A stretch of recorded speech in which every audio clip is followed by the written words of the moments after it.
Vamos a festejar las fiestas de la ciudad con el metro incluido. Se ratifica que va a entrar en operación el metro. Se han solucionado todos los problemas que veníamos presenciando, evidenciando, que ustedes además los heredaron, ¿no? O va a ser una inauguración de las tantas que nos tenían acostumbradas las administraciones anteriores. ¿Qué tal, Isenia, Alexis? Buenos días. Un saludo a la gente que nos escucha a través de Pichincha Universal.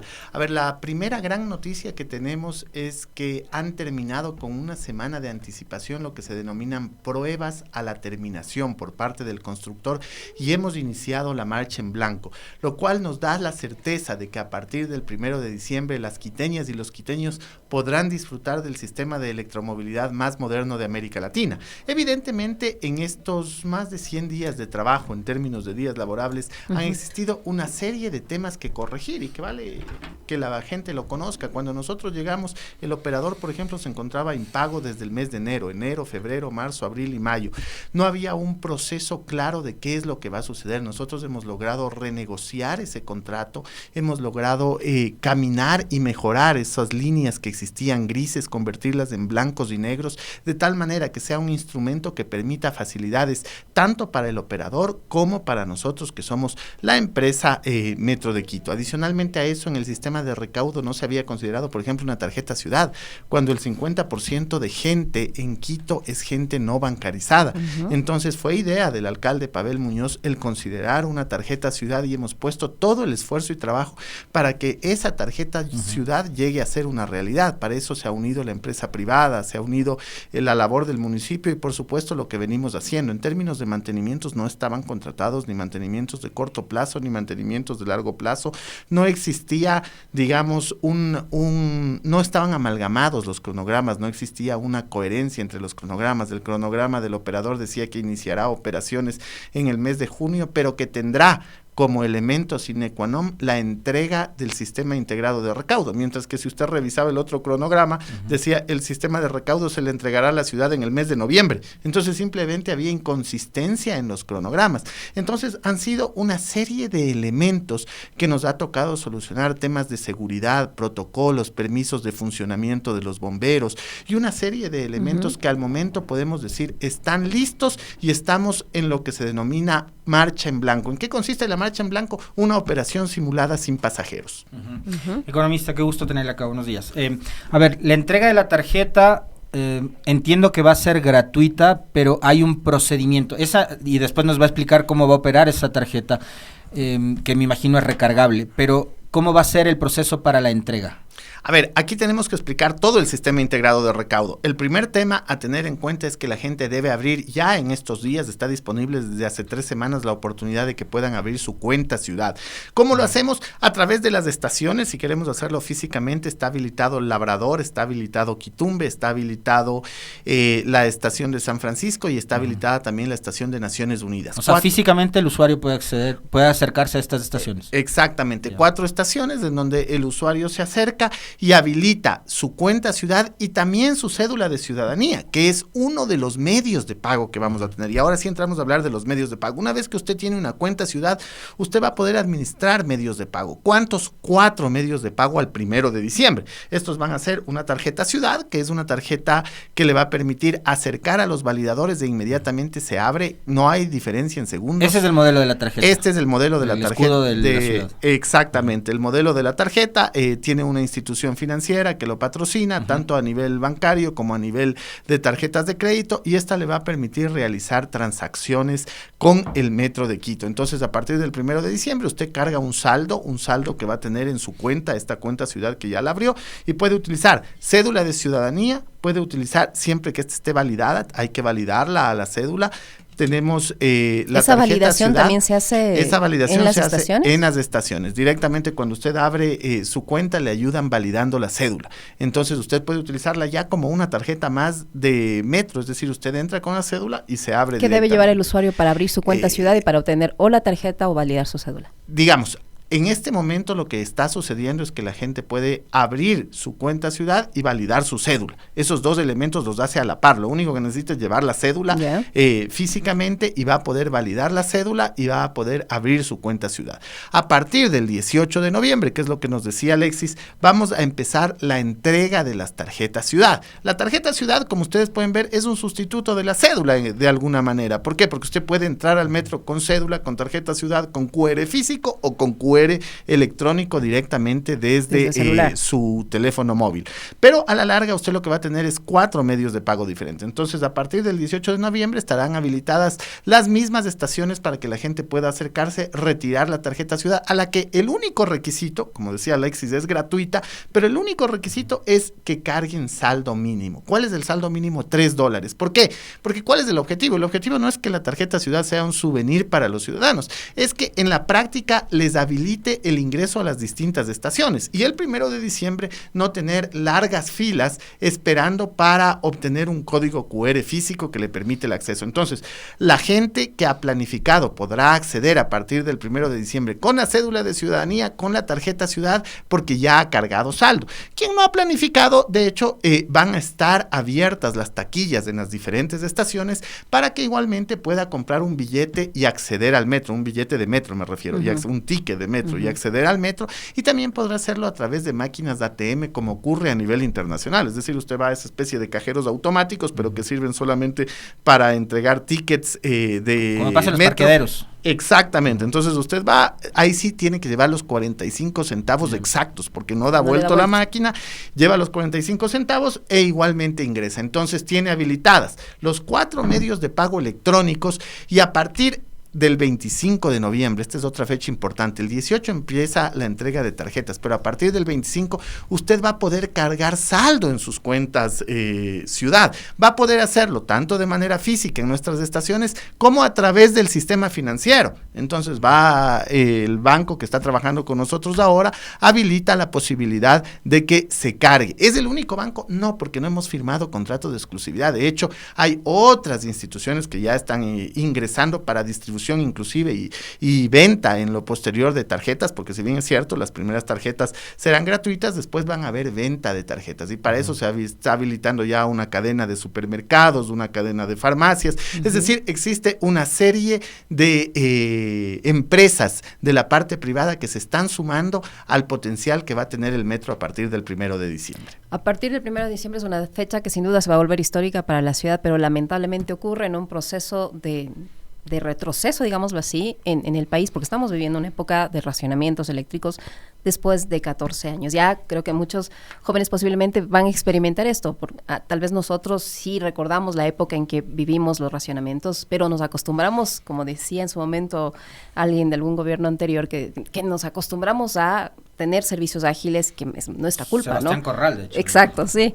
¿No? Entonces, del gobierno nos acostumbramos a vivir bien. Nos acostumbramos a vivir bien, que es nuestra culpa que nos hayamos acostumbrado a tener servicios rápidos. Pero a lo que voy es que, ¿cómo va a enfrentar o cómo va a operar el metro si tenemos racionamientos eléctricos en la capital de la República? Bueno, Licenia, Alexis y yo podemos acordarnos de la hora de Sixto, que nos tocaba madrugar para ir a la escuela 1 hora antes, porque era lo que cambiaron por los racionamientos de energía. Sí, es una pena que el país retrocedió en esos temas, pero tal vez la noticia positiva en términos de metro es que el alcalde Pavel Muñoz ha conversado con la empresa eléctrica, les ha manifestado lo estratégico que resulta el metro para la ciudad y hay un compromiso, al menos verbal, de la empresa eléctrica de que no existirán racionamientos en la zona desde donde se abastece el metro de Quito, que será considerado un bien estratégico como son hospitales, como son muchos otros bienes a los cuales no se les debe cortar la luz. Entonces esa es como una primera buena noticia. La segunda buena noticia en esos mismos términos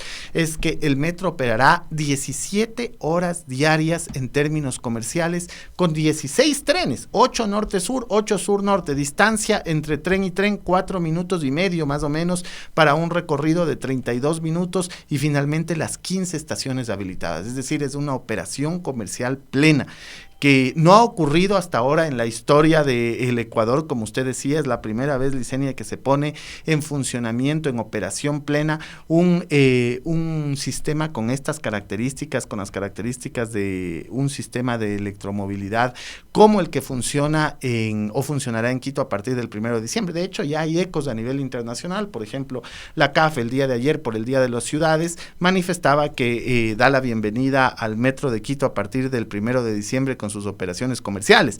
De igual manera lo ha hecho Metro Medellín, cuando hablaba de la historia de los metros en América Latina, ponía un último que decía, y se viene el más joven de nuestros hermanos, el Metro de Quito, que iniciará operaciones del 1 de diciembre. Entonces ya a nivel internacional existe mucho eco, y eso también obedece a el trabajo que se viene haciendo internamente, porque hay un seguimiento puntual, por ejemplo, de los multilaterales, el Banco de Desarrollo de América Latina, Banco Interamericano de Desarrollo, Banco Mundial, Banco Europeo de Inversiones, monitorean semana a semana cómo va el avance en cronograma. El alcalde monitorea semana a semana cuáles son los hitos que se van cumpliendo, y claro, hasta ahora lo que nosotros podemos decir es, hemos adelantado una semana los hitos. Eso quiere decir que tenemos una semana más de marcha en blanco, tenemos 5 semanas de marcha en blanco para pulir cualquier sistema o subsistema que pueda tener todavía algún elemento no funcional, y que todo esté listo para ese gran 1 de diciembre, ese 1 de diciembre en donde primero tendremos el permiso de los bomberos en las 15 estaciones, que ya es decir bastante si uno lo compara con mayo.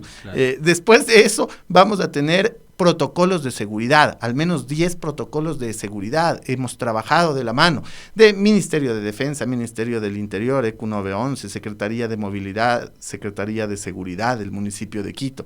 Hemos trabajado con el Ministerio de Salud con el objetivo de todos saber en dónde y cómo deben ubicarse ante cualquier eventualidad, ante cualquier siniestro que podría ocurrir en el metro. Hemos trabajado en el sistema de recaudo, tema de tarjeta ciudad, tema de todo esto que acabamos de conversar hace un momento, y ya lo que tiene que ver con la operatividad y el mantenimiento, que no es un tema menor, porque cuando usted entra a funcionar un sistema nuevo, cuando usted se compra una bicicleta, un vehículo, un scooter, lo que sea, más aún a nivel de un metro, usted debe tener garantizado un esquema de mantenimientos, tanto para los trenes como para todos los subsistemas, del subsistema ferroviario, la señalética, todo lo que pasa con las escaleras, ascensores y demás. Entonces, todo eso ha sido básicamente, corregir lo que había dejado de hacerse en algún tiempo. Por ejemplo, yo les voy a poner, el metro de Quito se ha demorado en su construcción 10 años, 3.650 días, si es que lo trasladamos a días. Y a nosotros como administración nos ha tocado en los últimos 100 días corregir los errores que pudo haberse cometido en el pasado. Y claro, uno dice, pero ya estaba el 99% de avance. Sí, pero el diablo está en los detalles, en corregir ese 1% que tiene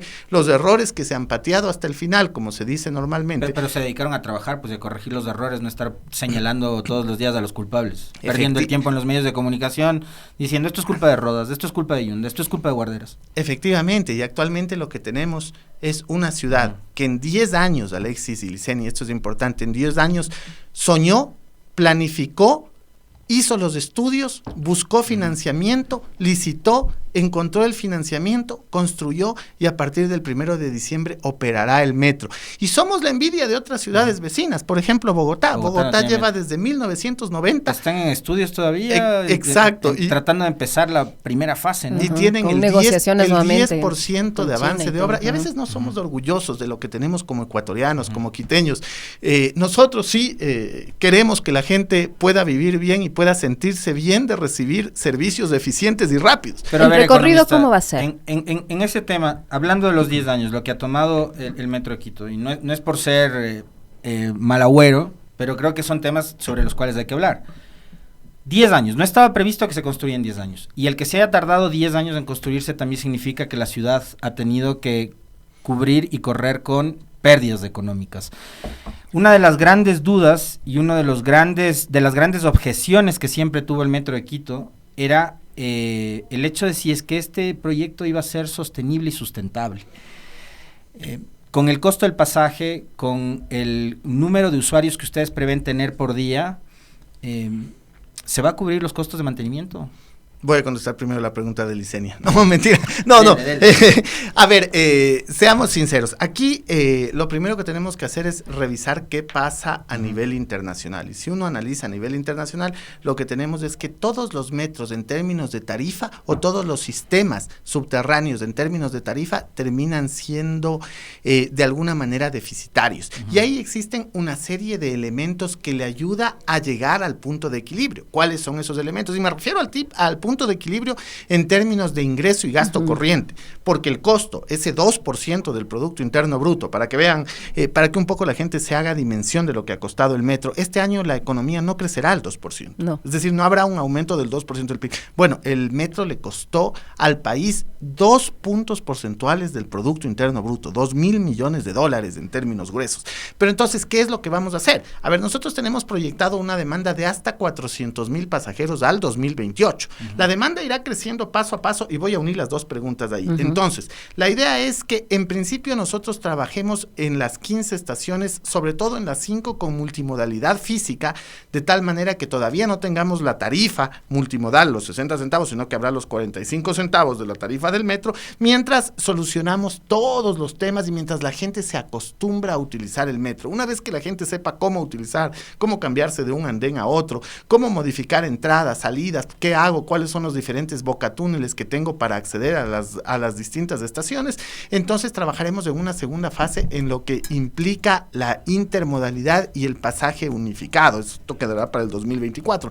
Y poco a poco vamos a ganar usuarios. Es decir, al principio nosotros proyectamos una demanda de alrededor de 130,000 pasajeros.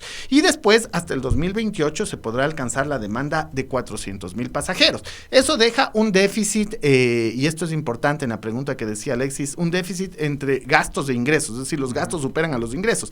¿Qué hemos proyectado para eso? Para eso hemos proyectado algunos elementos importantes, ingresos no tarifarios. Por ejemplo, se lanzó ya alianzas estratégicas que tienen que ver con la promoción y publicidad. Habrá una gran empresa que estamos seleccionando y que sea la que se encargue de toda la publicidad en el interior del metro y todas sus estaciones. Hay que aprovechar todos los espacios. Hay que aprovechar, es momento de buscar elementos no tarifados que nos ayuden a hacer sostenible el sistema para los quiteños. Pero además de eso también está todo lo que tiene que ver con conectividad. Hemos lanzado otra alianza estratégica, ahí podrán participar alguna de las 3 servidores de telefonía que ustedes conocen o podrá ser un operador neutro. Cualquiera de estos operadores podrá brindar el servicio de telefonía. También estamos con esa alianza estratégica en proceso con el objetivo de llegar a buen puerto y que nos genere ingresos no tarifarios. Pensamos el próximo año ya, porque a la ciudad hay que planificarla y pensamos en nuevos ingresos tarifarios. Por ejemplo, los espacios comerciales que podrán estar en algunas de las 15 estaciones.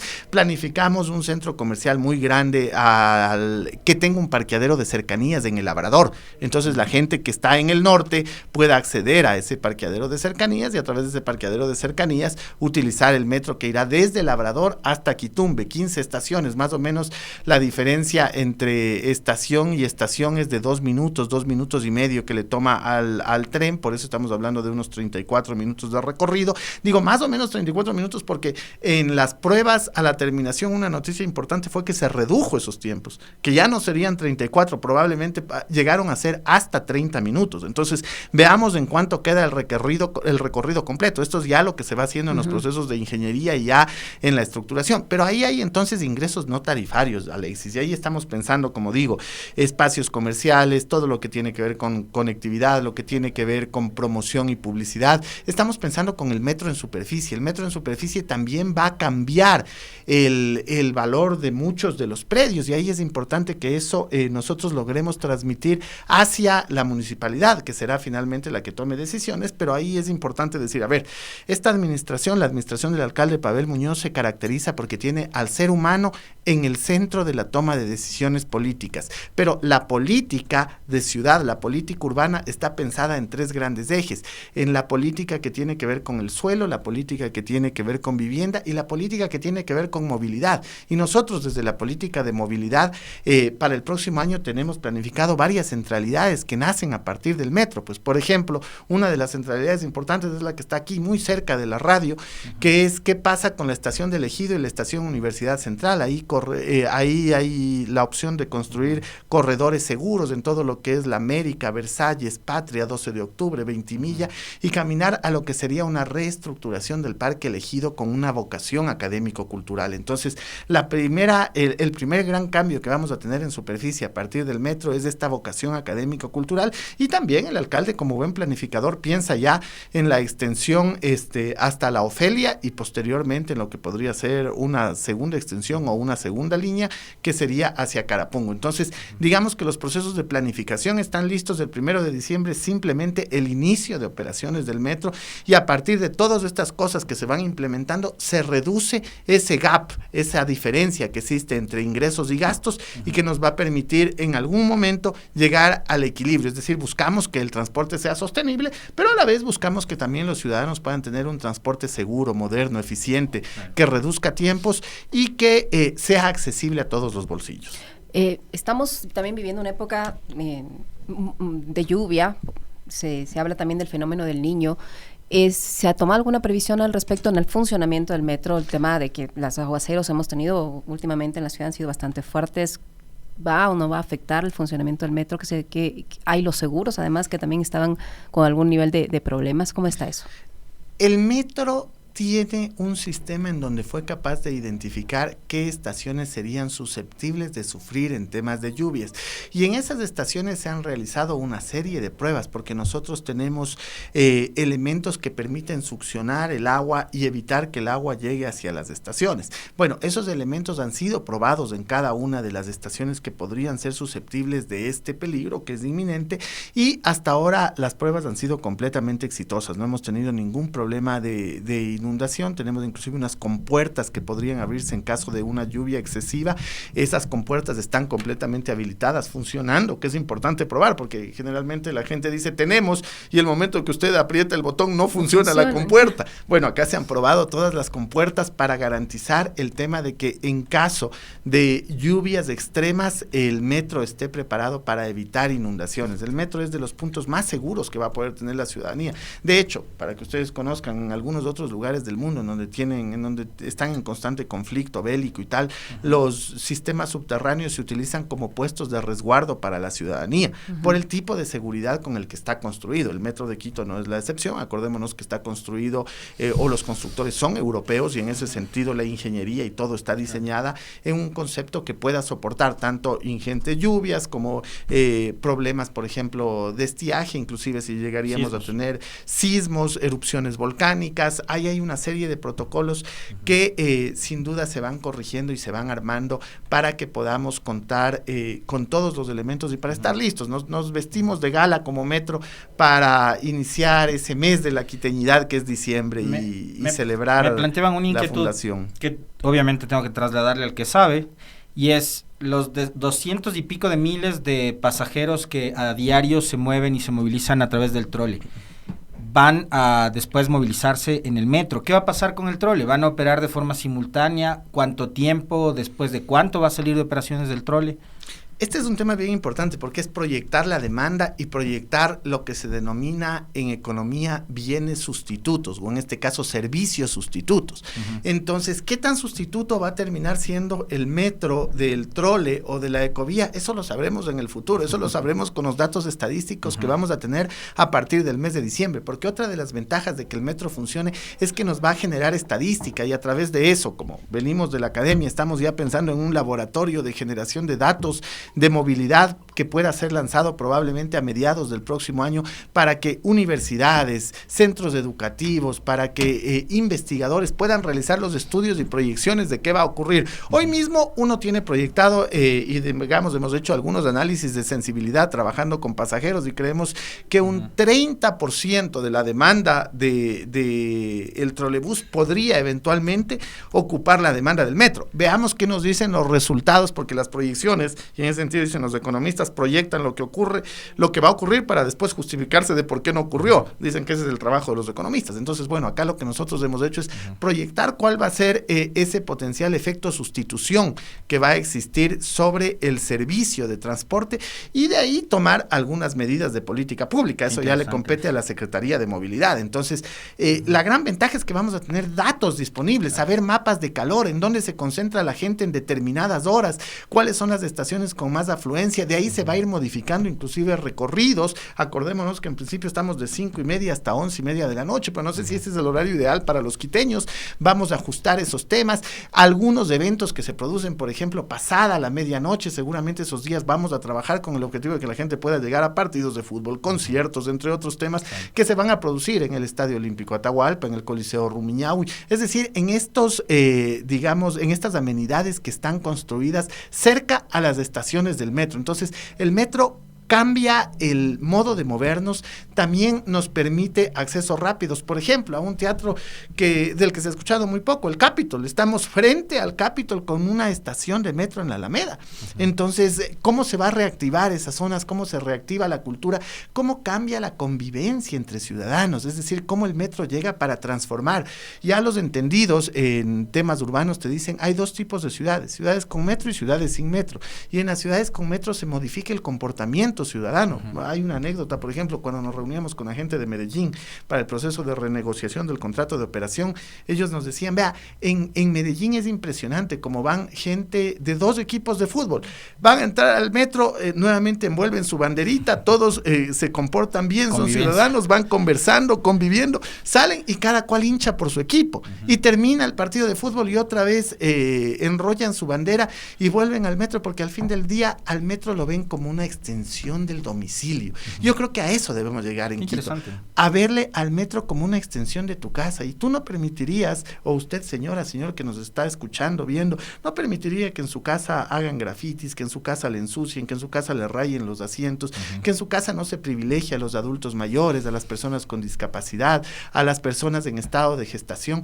Entonces yo creo que ahí hay algunos principios que nosotros tenemos desde el hogar y que tenemos que trasladarlos hacia el metro, porque el metro es convivencia pacífica, el metro es cero acoso, en el metro hay 700 cámaras que vigilarán cada uno de los 6 coches que tiene cada tren. Estamos hablando de una capacidad de 1,200, 1,240 pasajeros por tren, pero en cada coche hay cámaras que están monitoreando lo que sucede. Hay cámaras y usted puede reportar, sea desde los coches con el botón de pánico o sea desde las estaciones, si alguien está haciendo algo y le dice normalmente, y nosotros tenemos personal calificado en las 15 estaciones para tomar acciones, pero no solamente para tomar acciones en beneficio de las instalaciones del metro, sino también en beneficio de la ciudadanía, cuando no creo que suceda, pero si alguien es objeto de hurto, si alguien es objeto de acoso, pues inmediatamente se toman acciones desde metro con protocolos para garantizar la convivencia pacífica en el metro, que como yo digo, debe ser visto como una extensión del domicilio de los ciudadanos. Y ahí,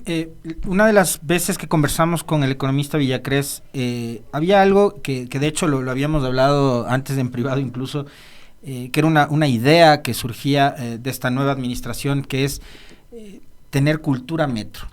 Y creo que esa cultura metro también, economista, tiene que ir más allá del propio metro y proponerle a la ciudad una cultura ciudadana, ¿no? Que no tenemos. El otro día veía con espanto, eran las 5 de la tarde, por la avenida Occidental, una de las zonas más transitadas, un taxista se orilló y se bajó a orinar.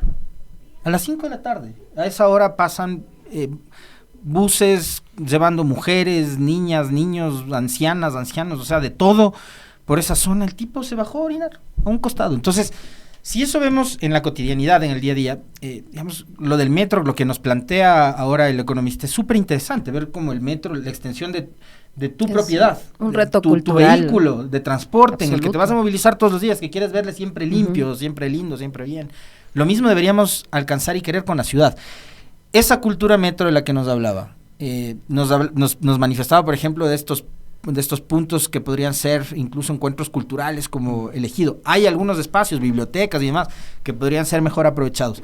¿Cómo se va a pensar esa propuesta de la cultura metro para la ciudad, economista? El metro es orgullo para los quiteños, el metro es un sentido de pertenencia o aspira a generar un sentido de pertenencia más profundo de los quiteños, de esta ciudad que lamentablemente se ha politizado mucho y en ese sentido ha generado muchas fragmentaciones, y aspiramos que el metro sea ese elemento que nos termine uniendo en torno a algo que para nosotros es más importante, y es la convivencia ciudadana, es lo que pasa día a día, es lo que le pasa al vecino, lo que le pasa a la vecina, camina, lo que le pasa al pasajero que va al lado. En todos los metros del mundo ha sucedido que el metro llega a cambiar la cultura y el comportamiento ciudadano, y que finalmente eso que sucede en el metro, y aquí es importante con lo que dice Alexis, se termina irradiando hacia superficie, irradiando hacia nuestro comportamiento ciudadano. Esperamos que la ciudad se descongestione al menos un poco en esta primera parte. Después, cuando tengamos la construcción ya hasta la Ofelia terminada, cuando tengamos hasta Carapungo, seguramente se descongestionará aún más. Pero que en esta primera parte esa descongestión sirva también para respetar al peatón, respetar al ciclista, respetar a la otra persona que va en un vehículo. Existen, por ejemplo, sanitarios en estaciones de combustible que pueden utilizarlas. Entonces es cuestión simplemente de planificar y programar un poco más. Y el metro también es esto, el metro es planificación, por ejemplo, en términos de horarios. Si usted llega a las 7:01 y a las 7 pasaba el tren se le fue. Y a la próxima usted entenderá que tiene que llegar 6:58, 6:59. Esto cambia la puntualidad de los quiteños. Por ejemplo, la barrera se reduce en términos de, el tráfico. ¿Por qué? Porque mucha gente se movilizará por metro y va a poder alcanzar distancias grandes en tiempos cortos. Entonces, ese proceso cultural que va ligado a lo que decía Alexis, a la recuperación, por ejemplo, de la lectura de novelas ecuatorianas, que a nosotros nos interesa muchísimo en ese espacio académico cultural, la estación Universidad Central, con la estación que hay en el Ejido, lo que va a pasar en superficie, y cómo recuperar música, danza, cultura, arte, todo eso irá de la mano de esa estación. Es decir, yo creo que muchos de nosotros dimensionamos lo que implica el metro en términos de movilidad, pero no sé si todos alcanzamos a dimensionar lo que implica el metro en el cambio en superficie, en ese reencontrarnos como quiteños, como una ciudad centenaria por su fundación española, milenaria por su fundación indígena. Esta ciudad que a muchos nos ha visto nacer, a otros les ha abrigado con su llegada, y esta ciudad de la que debemos sentirnos orgullosos, esta ciudad que nos invita hoy a dejar de lado, digamos, esas banderas políticas, esos revanchismos, sectarismos, y a pensar en que todos podemos unirnos en un objetivo común, y ese objetivo común es que podamos tener un transporte eficiente, eficaz, que sea una extensión de nuestro domicilio, y que por supuesto aprendamos a cuidarlo, respetarlo, y desde ahí se irradie todo lo que es convivencia ciudadana entre todas y todos. Para finalizar, economista, algo que están seguramente esperando los jóvenes y las personas que son pet friendly, va a ser pet friendly el transporte dentro de los trenes, las estaciones, todos pueden ir con sus mascotitas. El alcalde Pavel Muñoz desde el primer día nos ha dicho: es importante garantizar el hecho de que los ciudadanos puedan viajar con las mascotas porque se han convertido en parte de la familia. Lo que sí vamos a solicitar es que viajen en sus